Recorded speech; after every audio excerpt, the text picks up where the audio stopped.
Free movement is a fundamental and basic right that all EU nationals have as being part of the Union. But that could now be under threat, as the British Prime Minister David Cameron has called on the European Union to rethink its free movement laws. That message was made clear by Cameron's Home Secretary Theresa May, who recently spoke to the press in Brussels.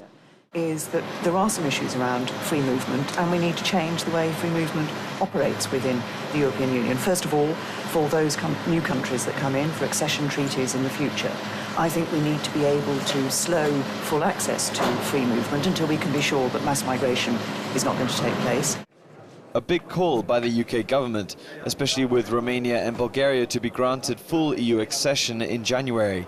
I asked Conservative Party member and MEP Timothy Kirkhope what the UK is so afraid of.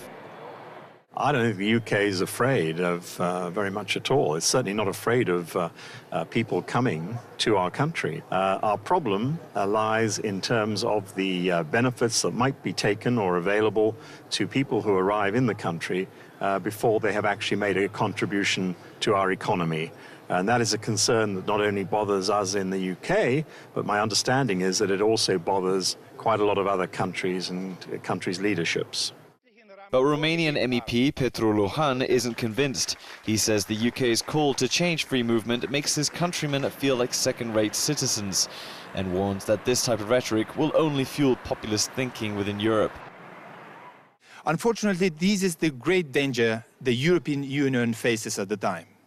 We see the parties like UKIP in the United Kingdom growing more and more, and this is a big danger also for the European policies, because they have one single target: to destroy the European Union. But British MEP Claude Moraes of the UK Labour Party says a review of the EU free movement laws will bring hard facts to the table, dispelling any populist propaganda at the same time.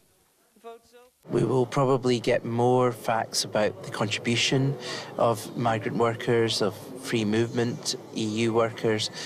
People will probably realise now that many British workers are benefiting from free movement in other EU countries, and I believe that more facts will come into the debate.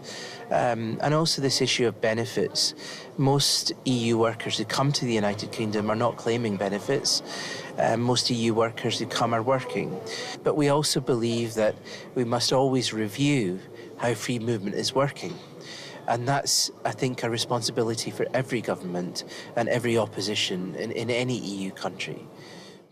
British right-wing politicians and some media outlets say that they will witness an invasion of Romanians and Bulgarians come the new year. Some have even gone as far as to say that 29 million will be ready to settle come January. And while this can be shrugged off as the typical rhetoric from populist groups, people do believe it, and that is something that could lead to long-term damage in the European Union. This is Bjark Smith-Meyer for JN1 at the European Parliament in Strasbourg.